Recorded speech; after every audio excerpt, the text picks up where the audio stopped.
Bonjour à tous. Bonjour, Ah, bonjour Eric, bonjour, bonjour et à toutes. bonjour Didier. Bienvenue pour ce live de l'émission Déjà Vu et mensuelle.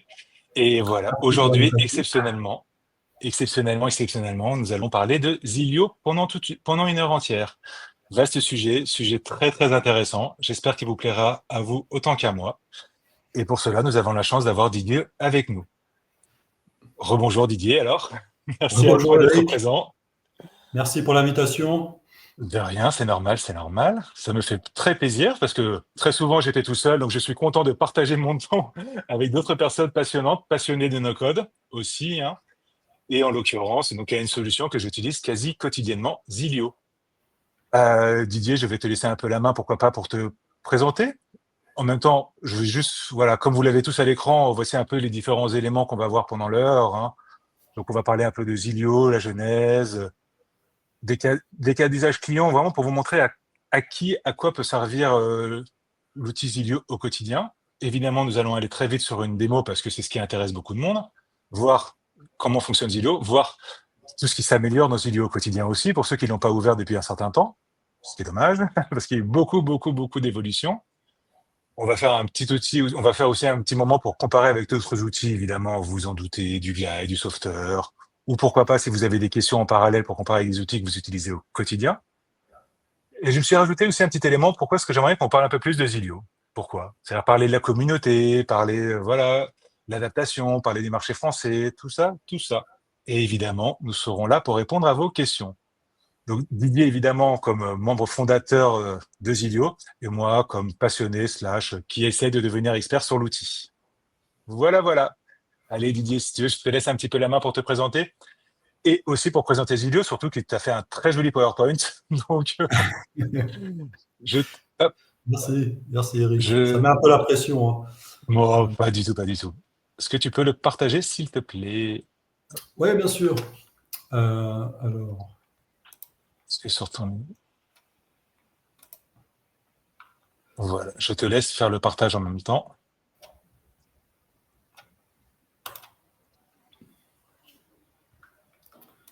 ok. Et nous y sommes. Tac, tac, Donc, tac. depuis le début. Voilà.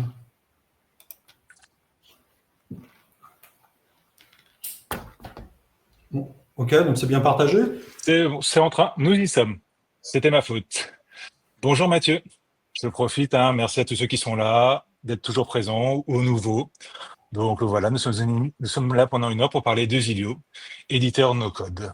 Voilà. Allez Didier, je te laisse un peu la main alors pour expliquer à tout le monde qu'est-ce que Zilio, s'il te plaît. Merci pour ton invitation, Eric. C'est Et, normal. donc, moi, je m'appelle Didier, j'habite dans l'Essonne. Et donc j'ai fondé Zilio il y a à peu près 2 ans et demi. Donc la société existe depuis 2 ans et demi. Et en tout cas, les travaux sur Zilio ont commencé dès fin 2019, quelque chose comme ça, dans l'idée de créer un outil, un espace de création d'applications via le concept du no-code qui vient compléter l'écosystème français.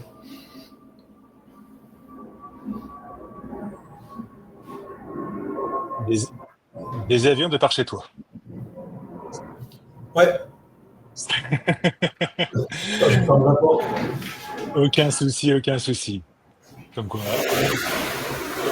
je remercie à tous ceux qui se connectent en même temps. Donc Zilio, tu dis 2 ans et demi que tu t'es lancé dans l'aventure. Oui, donc en fait, ça fait 5 ans que j'ai commencé Zilio. J'ai commencé à créer le premier prototype Zilio.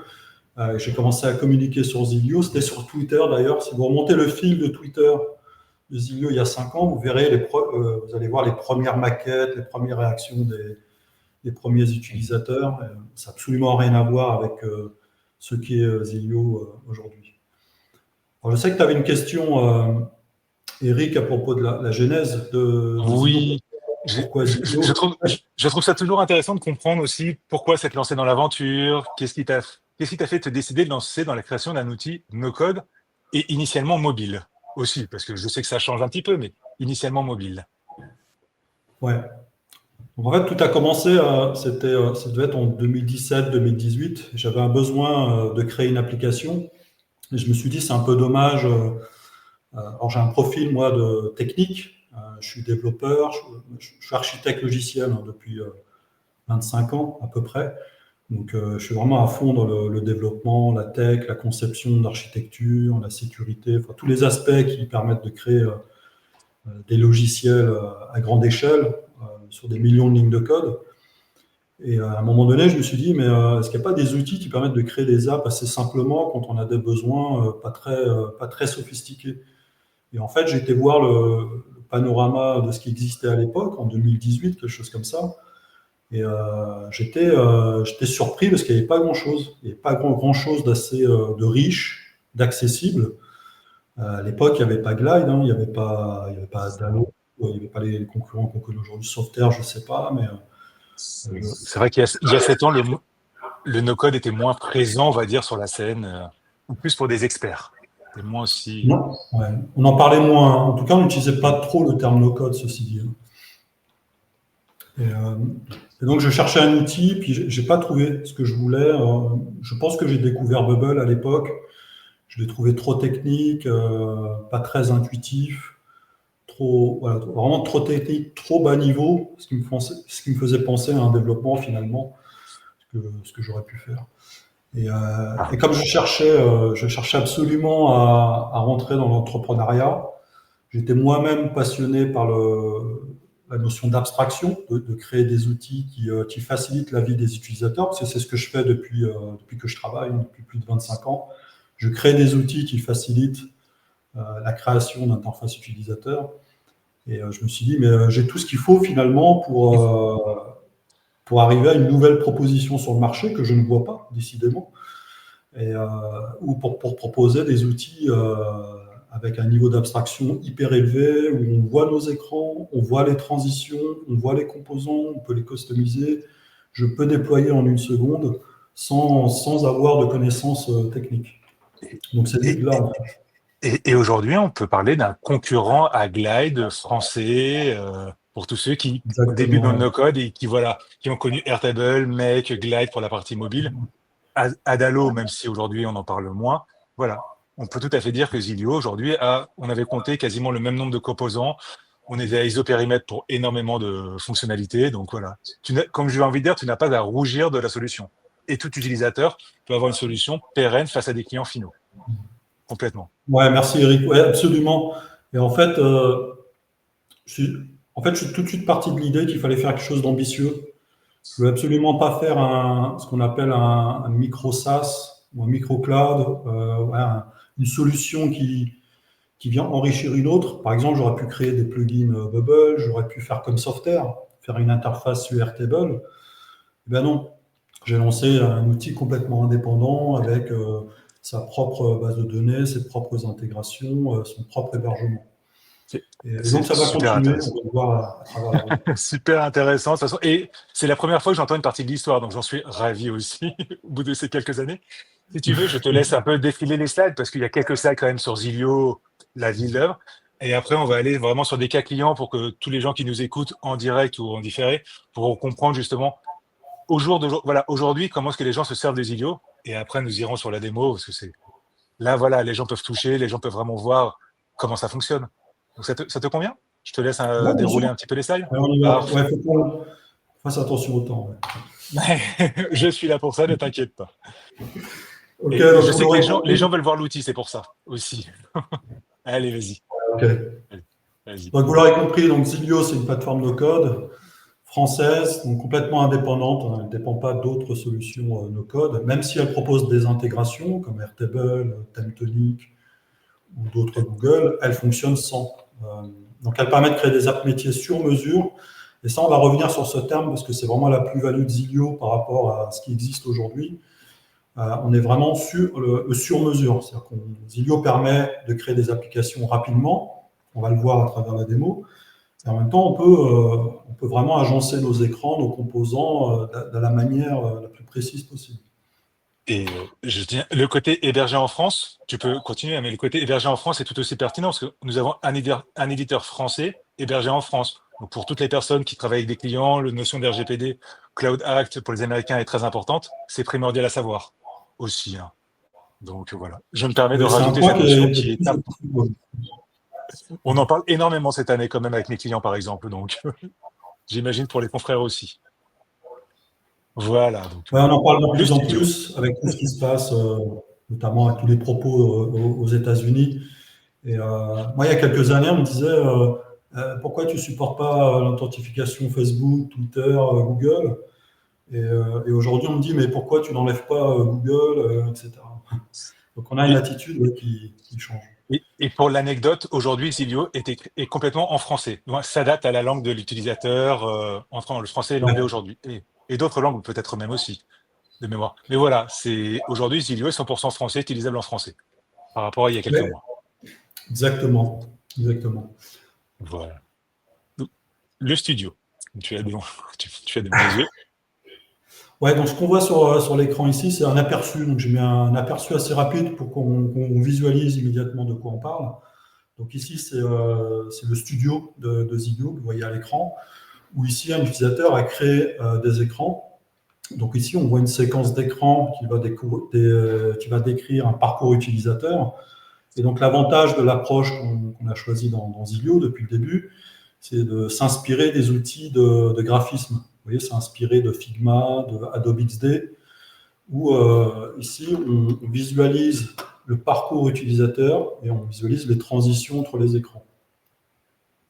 Voilà. Donc on va le voir à travers la démo, hein, tout est modifiable à travers cet accès.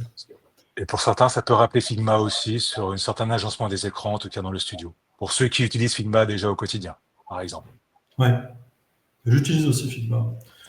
Moi, pas trop, mais c'est un secret. Et voici un autre exemple. On est toujours dans le studio. Et à contrario du précédent aperçu, où on voyait des écrans qui étaient plus adaptés pour le mobile, ici on a un écran qui est plus adapté pour le desktop. Alors tout le monde dit desktop, mais j'aime pas trop. Moi, le terme desktop, c'est pas très français. On pourrait dire un accès ordinateur, quelque chose comme ça, ou grand écran, je sais pas. Mais voilà. En tout cas, Zilio permet depuis cette année, hein, c'est une nouveauté. Et tu disais tout à l'heure. Eric Zilio Mm. a longtemps focalisé sur le mobile. Et une fois que toutes les fonctionnalités du mobile ont été adressées, maintenant on focalise sur d'autres médias comme les tablettes et les desktops. Et j'aimerais rajouter là-dessus, c'est que on pourra parler que de responsive desktop, mais ce n'est pas le cas. Moi, par exemple, j'ai déjà des clients où il y aura des écrans justement spécifiques, pourquoi pas, à une consultation desktop, ainsi qu'une application mobile pour les gens qui seront sur le terrain, parce que tu fais aussi du offline, ce genre de choses. Salut Xavier. Xavier nous a rejoint à l'instant. Super, merci à toi d'être là. Donc voilà, donc c'est vraiment cette dualité. C'est vraiment, maintenant, on peut avoir un écran, une application consultable des deux, sur plusieurs devices, utilisable sur un, avoir des écrans sur l'autre, ou tout sur l'ensemble, libre à chacun en fonction de l'utilisation qu'il en aura besoin. Bonjour Martial, ça vous arrivez en groupe là. Bonjour C'est joli. Martial, Xavier. Super, voilà, je te coupe la parole, ne m'en veux pas, hein. Ah non, non, mais pas de souci, tu es l'animateur. Hein. C'est ça, c'est toi qui bosse. Allez, Donc, je te laisse continuer. alors j'ai collecté ici quelques chiffres clés, donc des milliers d'applications qui ont été créées depuis probablement 2022, depuis qu'on a lancé l'offre.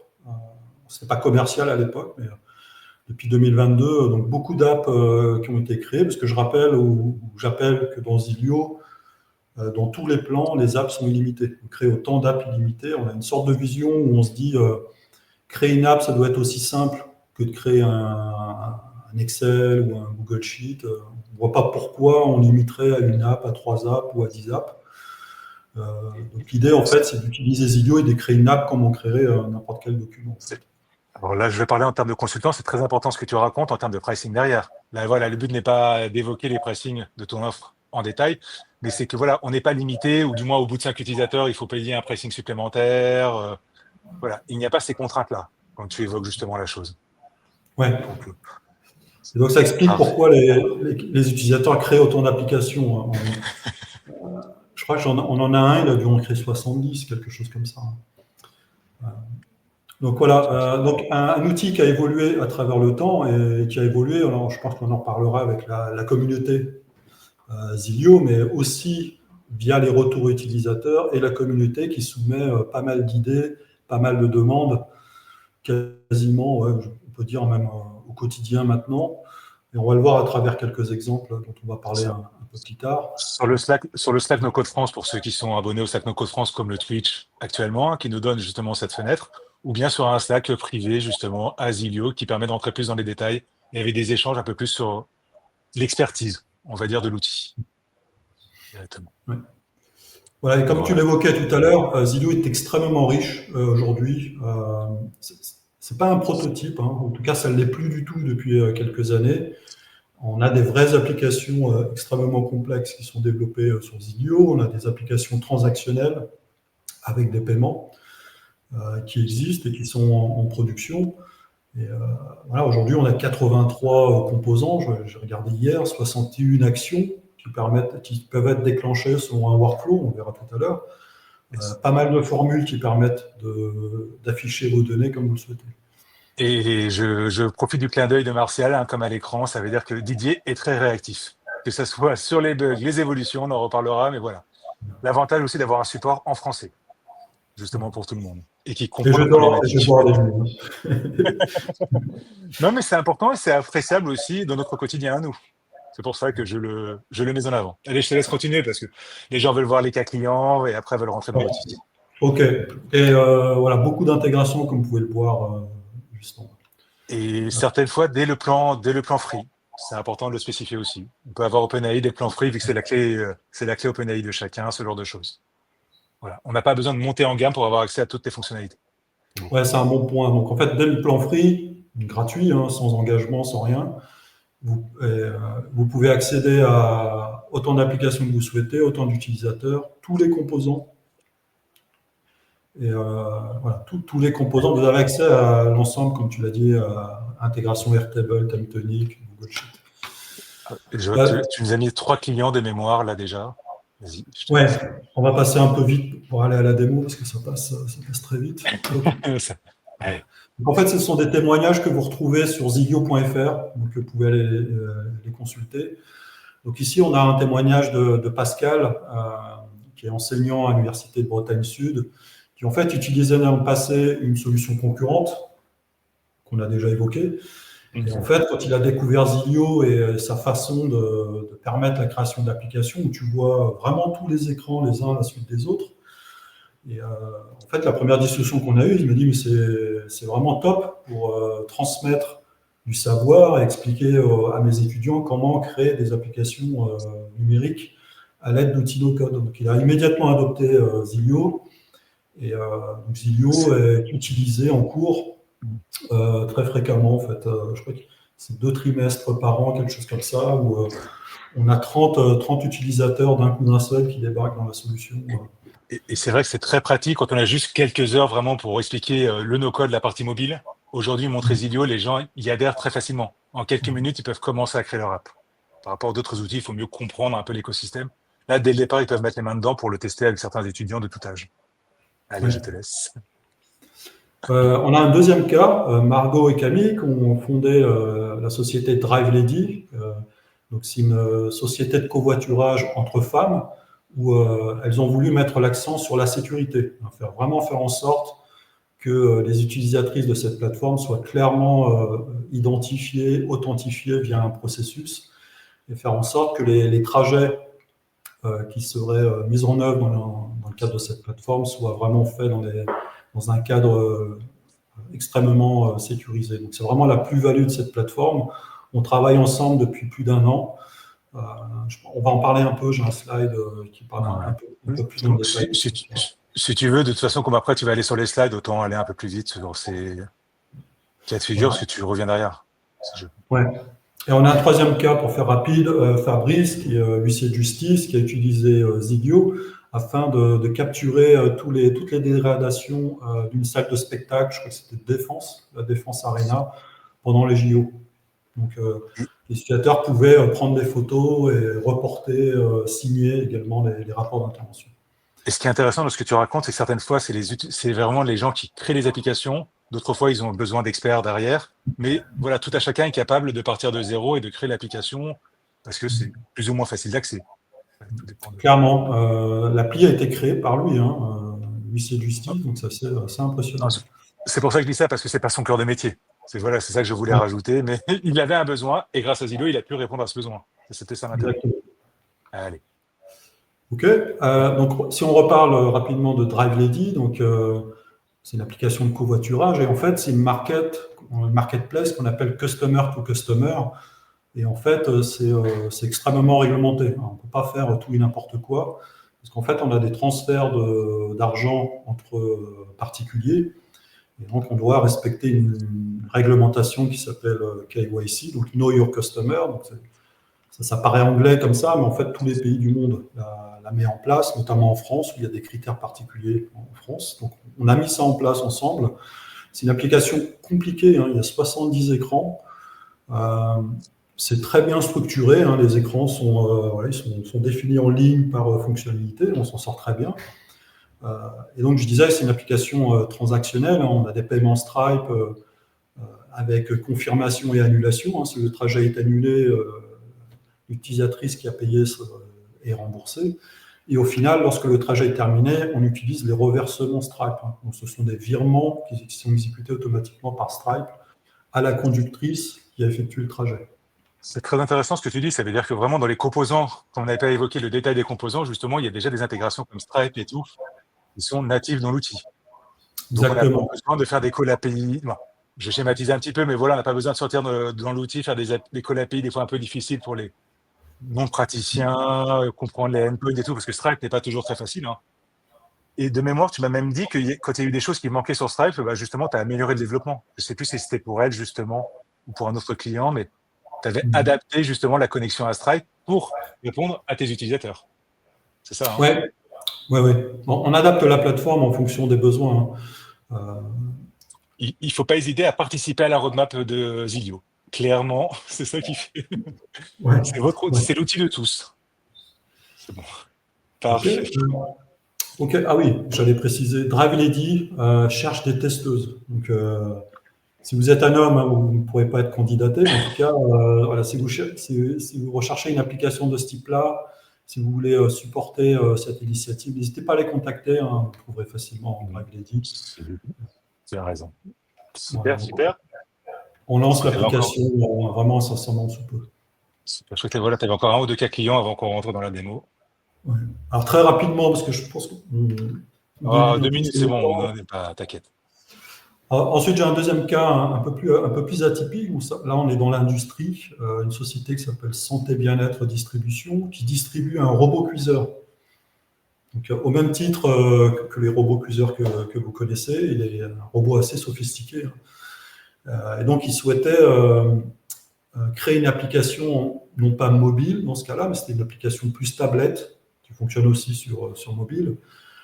L'idée, c'était de proposer une tablette compagnon avec le robot cuiseur, connectée avec le robot cuiseur. Et dans ce cadre de cette application, le client a mis en place des milliers de recettes, il a défini un programme diététique sur 30 jours.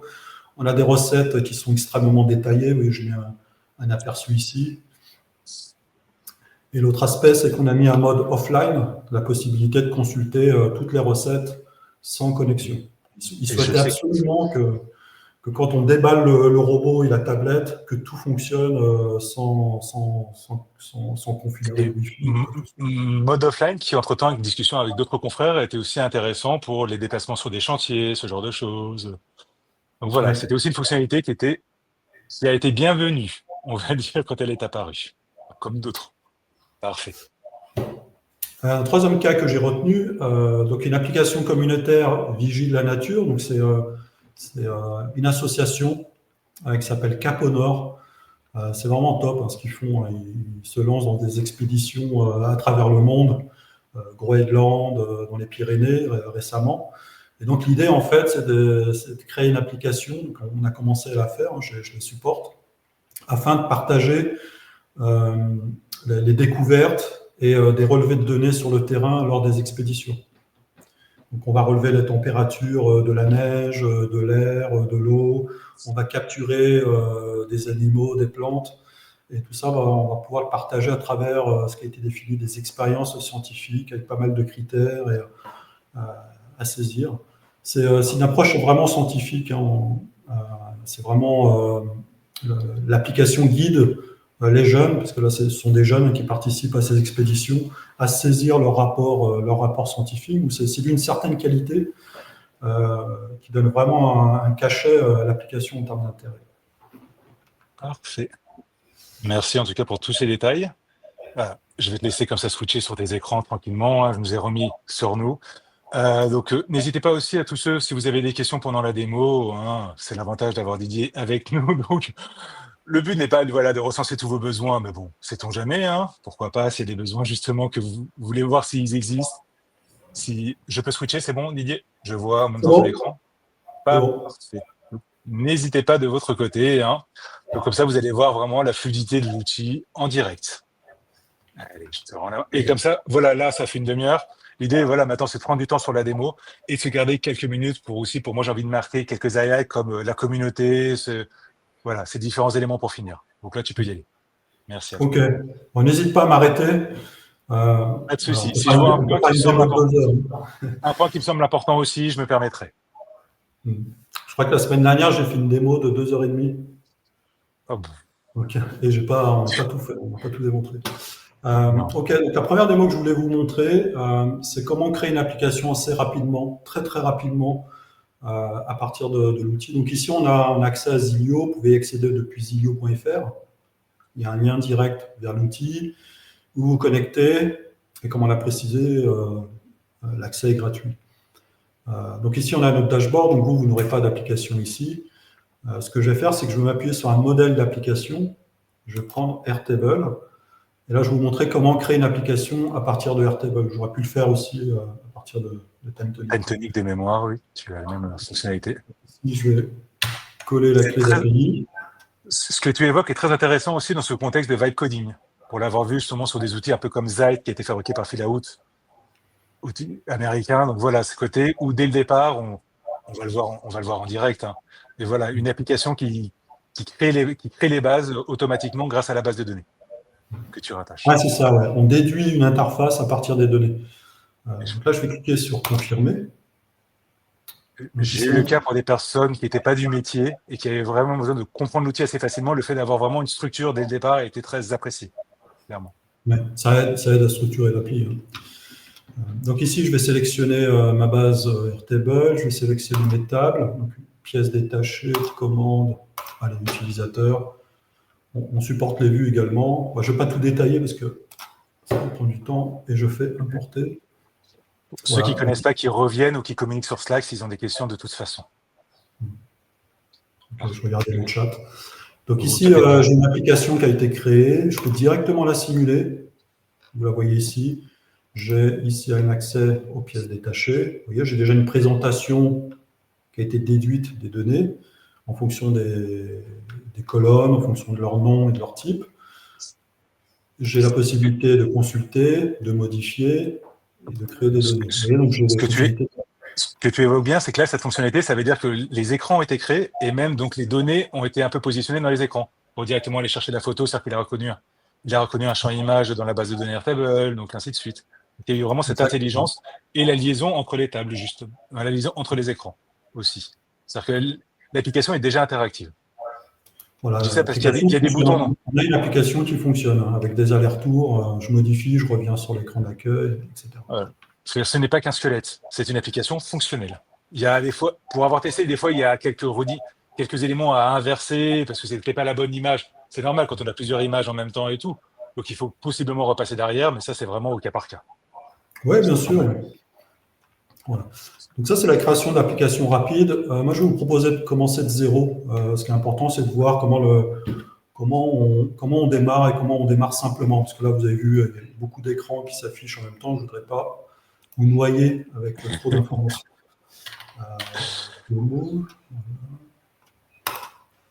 Voilà, donc je pars d'une application vide, donc juste un écran blanc. Et si on se rend dans l'onglet données, cette fois-ci, on n'a rien du tout également. J'ai la possibilité, comme on l'a vu, d'importer des données depuis l'extérieur. Oui, Eric ? C'est un peu frisé de ton côté, Didier. Là, vas-y.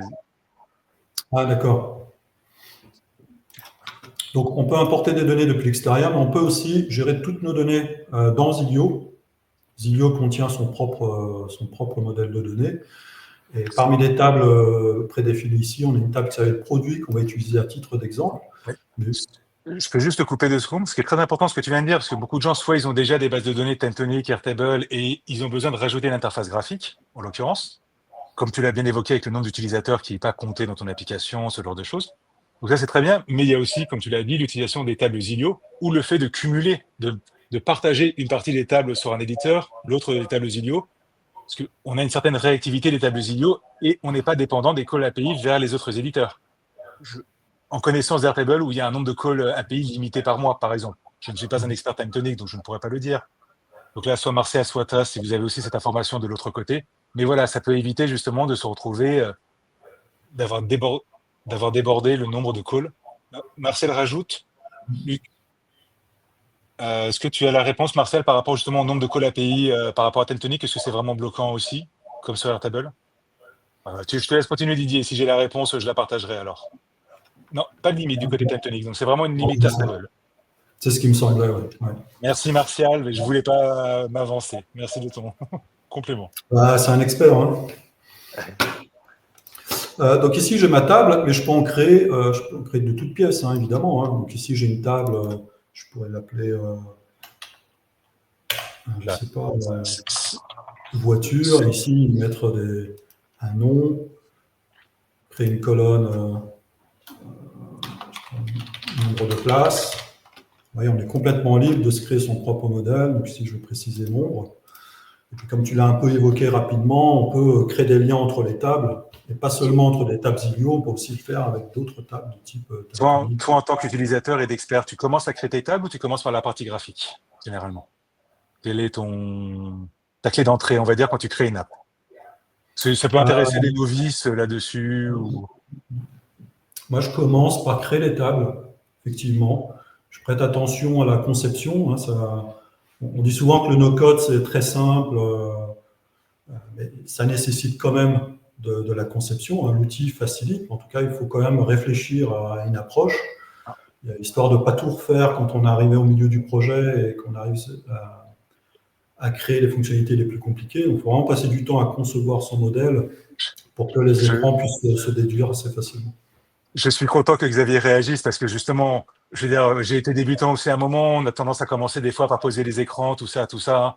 Mais voilà, on est d'accord, Xavier, mais voilà, il y a pas, je dis pas qu'il y a une mauvaise façon, si. Il y a une mauvaise façon de faire, on va dire, mais bon, libre à chacun de faire d'une façon ou d'une autre. Mais Xavier, grand expert aussi, a raison dans ce qu'il dit. Et pour ceux qui n'ont, je ne partagerai pas les autres messages. Ok. Et donc, c'est l'approche qu'on va faire d'ailleurs. Hein. Dans cette démo, on va commencer depuis les données. Vas-y, vas-y. Je Donc, te en fait, laisse. si vous utilisez la Encore un table. bon quart d'heure. Encore un bon quart d'heure, vas-y. Il faut aller vite. Hein. Eh, Donc, si on utilise la vas-y. table produit, ici, vous avez des données d'exemple. Donc, ça vous permet de vous lancer. Si vous voulez faire un petit prototype assez rapidement, vous avez une table avec divers attributs. Donc, on l'utilise souvent pour les démos. Et donc, si je me rends ici dans l'éditeur qui permet de concevoir les écrans, je vais pouvoir créer un écran à partir de ma table. Donc, je vais supprimer celui-ci. Je vais aller dans cette catégorie qui me permet de créer des modèles d'écran. Je vais choisir liste. Je veux lister mes produits. Voilà, donc ici, on me propose un écran qui est tout fait avec le détail de mes produits. Très pratique, ça évite de partir de zéro aussi, parce que des fois, il y a quand même des récurrences dans la gestion des produits, dans la connexion. Et donc, tu as soit des modèles d'écran, je le fais en français, s'il vous plaît, donc des modèles d'écran, même des modèles d'enchaînement d'écran aussi. Oui, Donc, exactement. voilà, mais c'est pas le sujet, mais seulement pour la connexion, on peut faire glisser un écran et automatiquement, on a l'écran de connexion, de création de mot de passe, de mise à jour, ainsi de suite, qui vont tous se positionner alors que tu n'as glissé qu'un seul écran. Voilà, c'est quand même très pratique d'avoir ces séquences d'écran automatisées. Oui, exactement. Et même si on est parti d'un modèle, il est modifiable. Si je sélectionne ce composant, je peux le remplacer par un autre. Liste. Galerie. on va dire, ça fait office de best practice aussi, des bonnes pratiques justement, voilà, en tant Ouais. qu'éditeur, en tant que remontée de tes clients. C'est- Alors, je continue avec un détail. Donc, cette fois-ci, je vais sélectionner le détail de cette liste. Et là, j'ai un écran de détail qui est proposé de base. Et celui-ci, comme on l'a dit au début, hein, l'identité forte, c'est le sur-mesure. Donc ici, je vais pouvoir retravailler mon écran. J'aurais pu commencer de zéro. Hein. J'aurais pu commencer d'un écran tout blanc et créer les composants un à un. Mais ici, ça fonctionne plutôt bien. Donc, on va continuer. Je vais modifier ce composant ici en composant suggestion. Celui-ci, je vais le monter. Le prix, je vais le monter. Je vais le mettre en horizontal. Donc, vous voyez, on peut, mon identifiant, hein, ça ne m'intéresse pas. Ici, je vais vouloir ça- le présenter différemment. Vous je voyez, me permets non, non, mais je me permets de te couper aussi, sachant qu'il y a, pas besoin de le montrer, mais il y a une gestion des thèmes aussi de design qui vous permet d'avoir des ensembles de couleurs préconfigurés où vous pourriez mettre les vôtres. Donc voilà, donc là, on est sur le thème Zilio, mais vous pouvez l'adapter évidemment à votre charte graphique de votre client de façon très rapide. ouais, donc là, Arrondir les boutons. Vas-y, vas-y. ouais, bah, je vais montrer Vas-y. vite fait. Donc ici, j'ai glissé un composant progression, donc un composant de statistique. Je vais sélectionner la donnée que je souhaite afficher, niveau de stock. Donc, vous voyez, j'ai le niveau de stock qui s'affiche de deux façons différentes. Donc, je le supprime.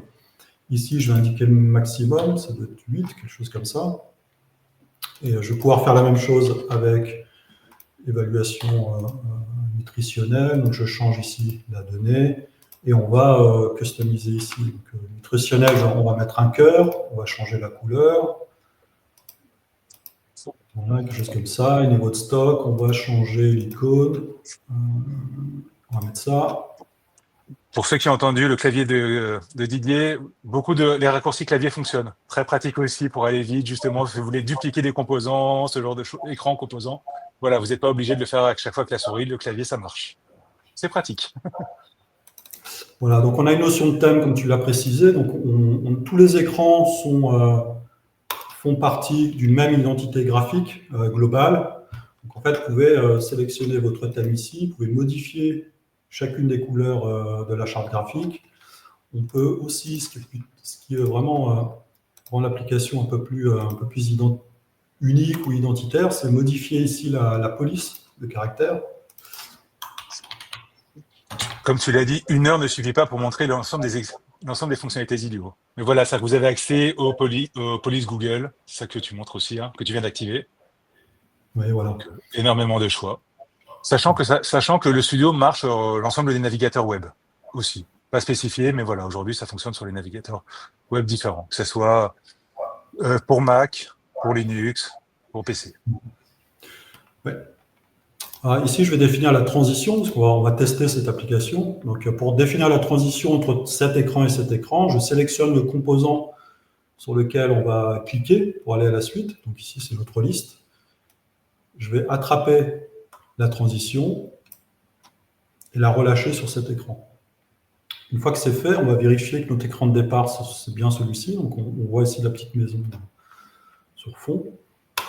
On clique sur simulation et ici, on a un simulateur directement accessible depuis l'outil. Pas besoin d'utiliser son mobile. Et ici, on a accès à son détail. Alors, On c'est peut le faire parfait. en mode tablette, parce que c'est une fonctionnalité récente de cette année. On a étendu le périmètre de Zilio au-delà du mobile, puisqu'on a le tablette, le mode tablette et le mode desktop disponible. Très attendu et très apprécié dès le départ. Donc, très utilisé du jour au On, lendemain. Donc, on sent qu'il y avait un engouement, les gens étaient dans l'attente, clairement. on l'a sous-estimé, effectivement. Depuis que c'est sorti, on a un certain Est-ce succès. est-ce que, sans te mettre la pression, est-ce que tu pourras, parce que il faudra qu'on finisse dans une petite dizaine de minutes pour la partie démo, mais je pense que ce serait important de montrer 2, 3 choses, ici les différents composants, les actions, tu vois par Ouais. exemple, et aussi vraiment faire un aparté rapide sur la partie desktop, qui est la nouvelle partie où on peut se servir pour créer des dashboards, ce genre de choses, qui est un peu la grande nouveauté de ces derniers mois. Donc si Ouais. ça, tu vois un peu ces trois éléments sans te bousculer, hein, m'en veux pas. Ah non, pas de souci. Donc Je ici, sais que c'est imaginons qu'on important, c'est souhaite modifier le stock. Donc si on souhaite modifier le stock, on pourrait utiliser des champs de saisie, parce que vous voyez ici, si vous consultez la liste des composants, vous allez voir des composants assez classiques, hein, du texte, de Classés, la navigation. des, des composants classés par catégorie, justement, soit des vues, soit des composants d'écriture, de lecture. Voilà, tout On bien a des compartimenté. containers, donc je vais vous montrer ça rapidement. On a toutes sortes de boutons, de listes, et également des champs de saisie. Vous voyez, on a un certain paquet. On a de tout, hein, de la case à cocher, de la capture audio, on a la saisie de C'est ça. signature, Je fichiers, veux dire, etc. On a vraiment tout ce qui est nécessaire finalement. on a fait des applications en text-to-speech, speech-to-text, et tout ça était vraiment intégré dans Zillow, directement, toutes les fonctionnalités. On peut modifier stock. Donc là, je pourrais utiliser un composant quantité. Moi, je fais rapidement, je ne vais pas aller au bout de la démo. Et ici, dans mon bouton, je vais pouvoir définir une action. Donc une action, ça va être une série d'actions qu'on va vouloir déclencher lorsqu'on clique sur ce bouton. Et là encore, vous avez un autre panel. Ce ne sont pas des composants graphiques, pour le coup, ce sont des actions unitaires que vous allez pouvoir agencer. C'est un peu un scénario comme dans Mec, si je peux dire un peu l'analogie, ça veut dire une suite d'actions qui, au déclenchement du bouton, aujourd'hui. Exactement. Et vous pouvez créer ici des conditions.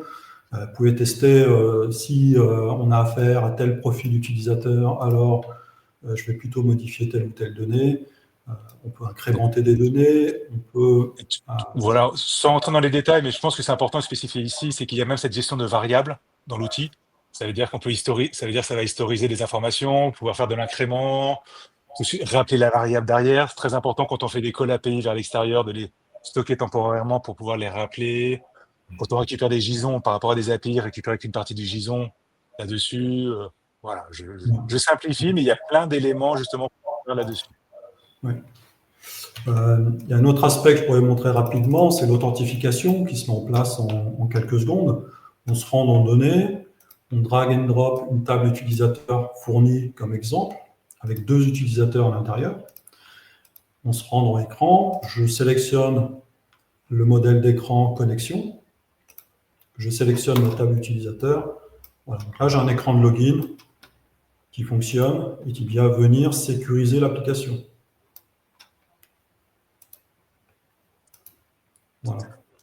Donc, je me suis déjà logué. Voilà.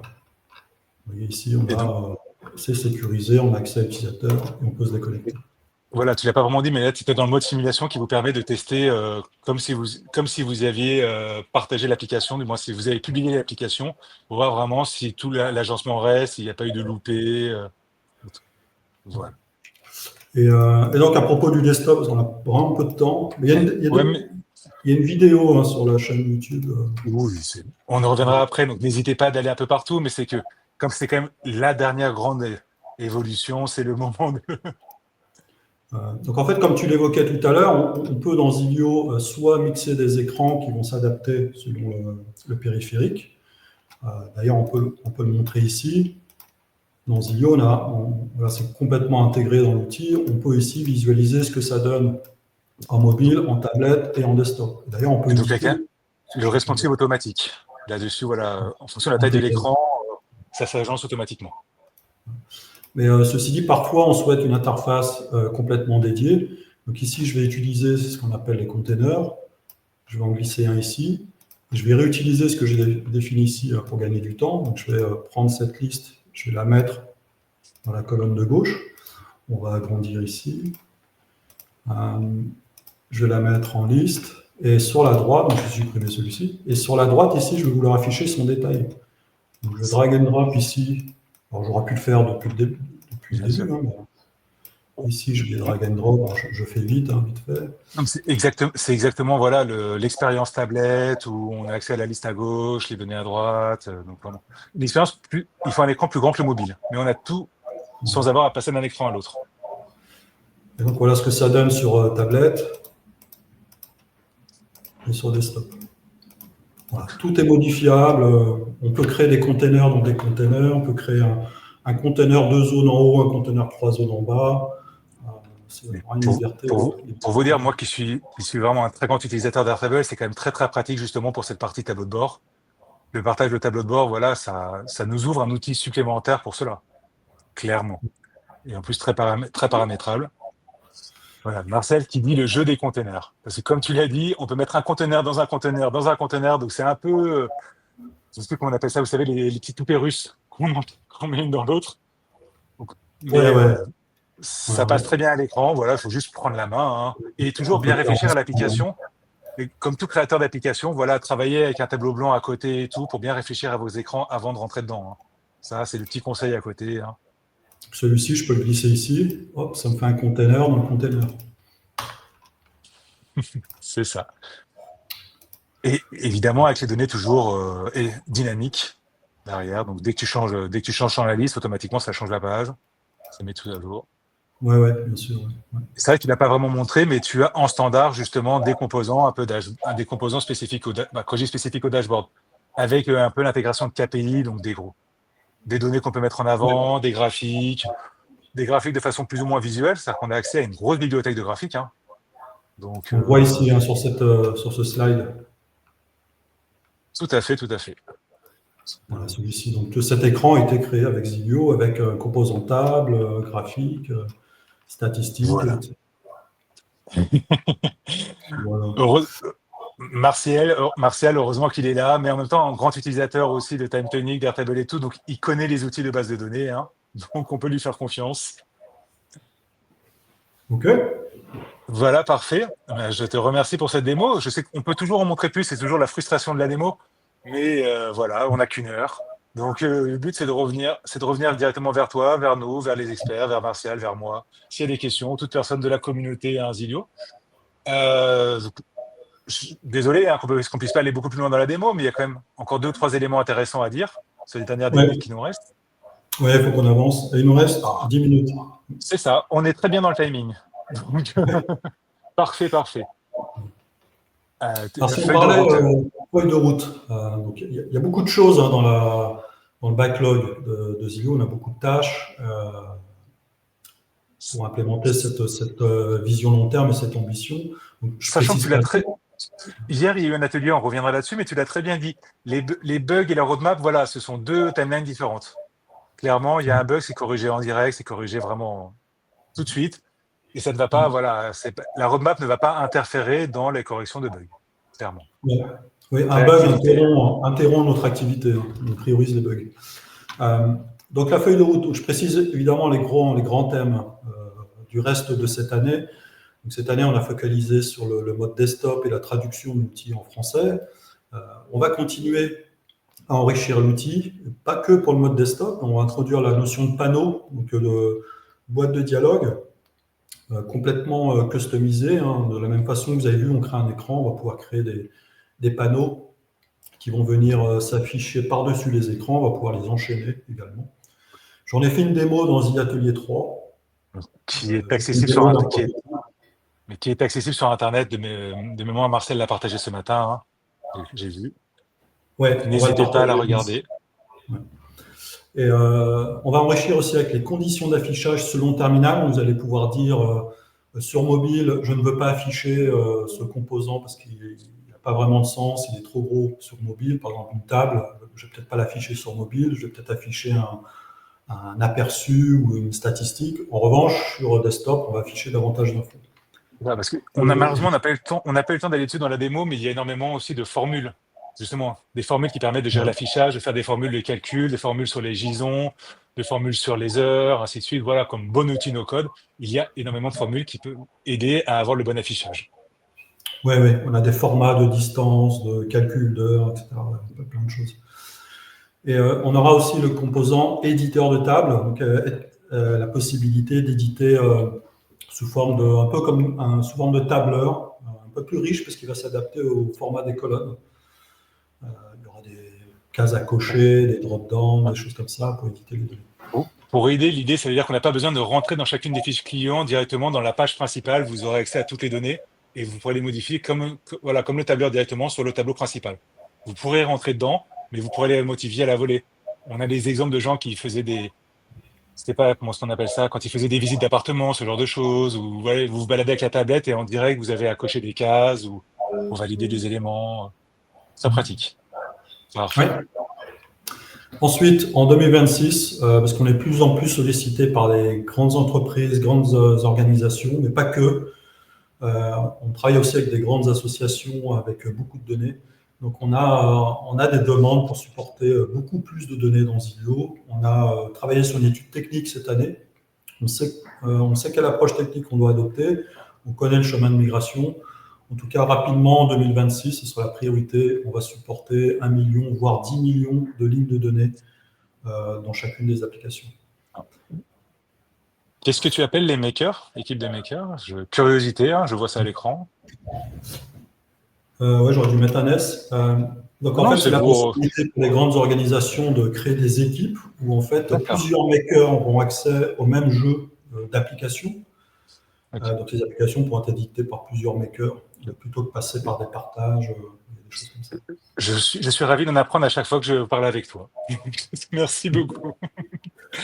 Parfait, Euh, voilà, donc tu peux voilà, avancer, s'il te plaît. l'autre grand sujet, ça va être les automatisations. C'est un programme, Zilio, c'est un programme très ambitieux. On veut tout adresser, on veut tout dans l'outil, tout ce qui nous paraît essentiel en tout cas dans une utilisation no-code, dans la création d'une app. L'automatisation en fait partie.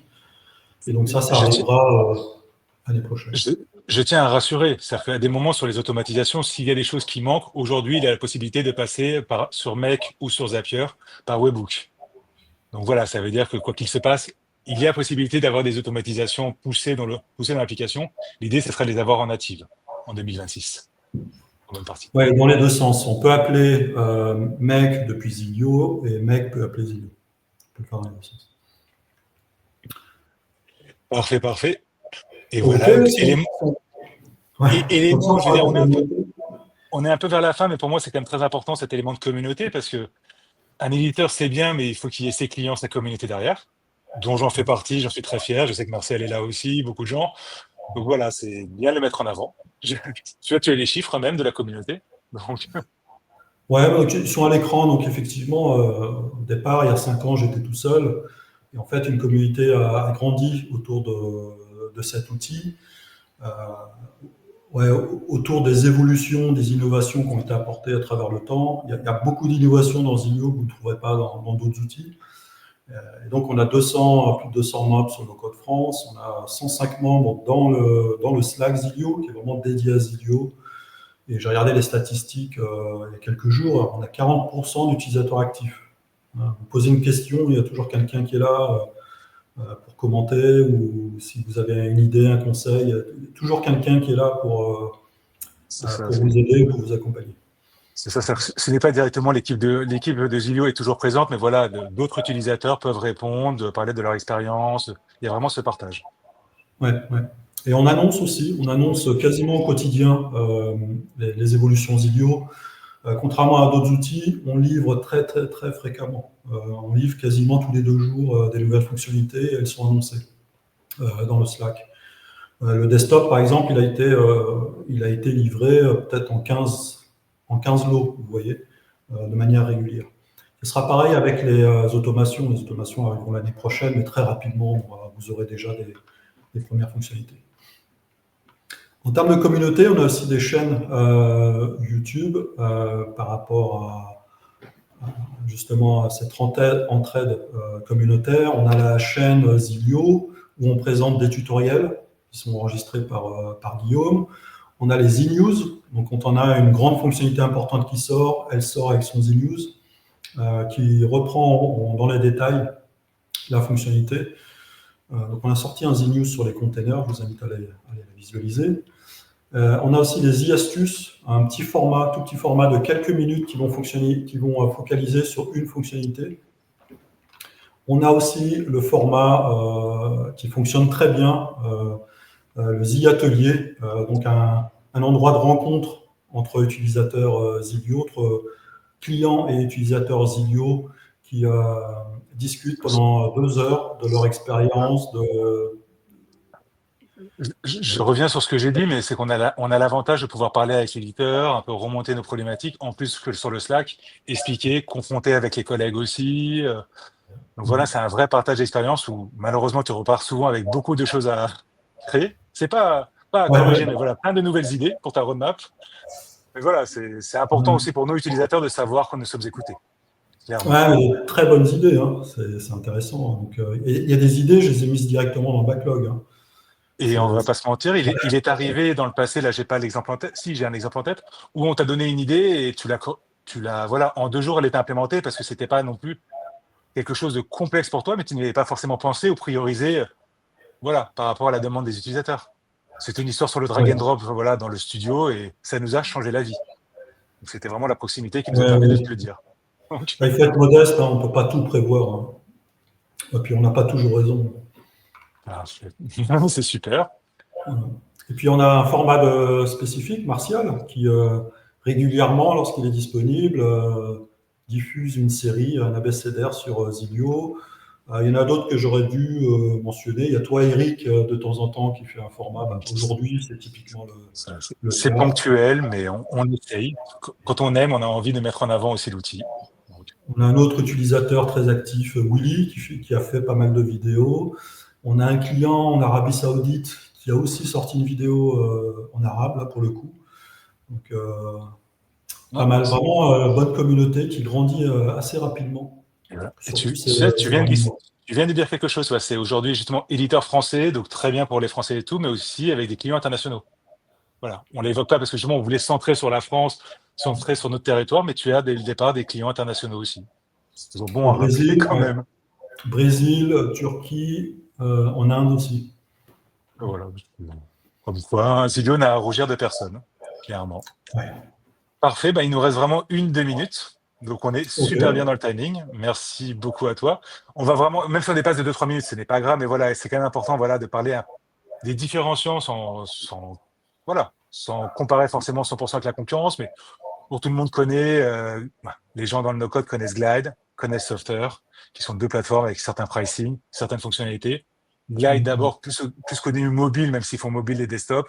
Softer desktop, même s'ils ont la possibilité d'avoir une application mobile. Et toi, voilà, de ton œil d'éditeur, comment est-ce qu'en quelques mots, tu pourrais te comparer par rapport à eux?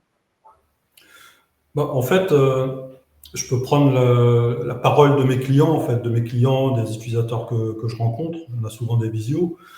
Et ce que j'ai écrit à l'écran, c'est ce qu'on me dit, en fait. Moi, ce qu'on me dit, c'est que quand je fais affaire à Software ou Glide, je ne vois pas mon parcours client. Donc, Glide, par exemple, j'édite mon écran un à un. Et si je veux aller sur le 15e écran, il faut que j'y navigue, il faut que j'y aille. Je ne vois pas directement, moi, comme ça, de visu, là, si jamais je dois valider mes écrans avec des collègues ou un graphiste. C'est assez compliqué là, d'aller naviguer parce que dans ces outils-là, on navigue et en même temps on édite. C'est pas l'approche qu'on a choisie, on a une approche qui est plus, comme on a parlé de Figma, d'outils graphiques, on voit vraiment le parcours client. Et au-delà de ça, contrairement à si je prends un Dalo par exemple, on voit les données. C'est-à-dire que non seulement on présente les écrans, mais Zilio s'assure qu'on présente toujours des données.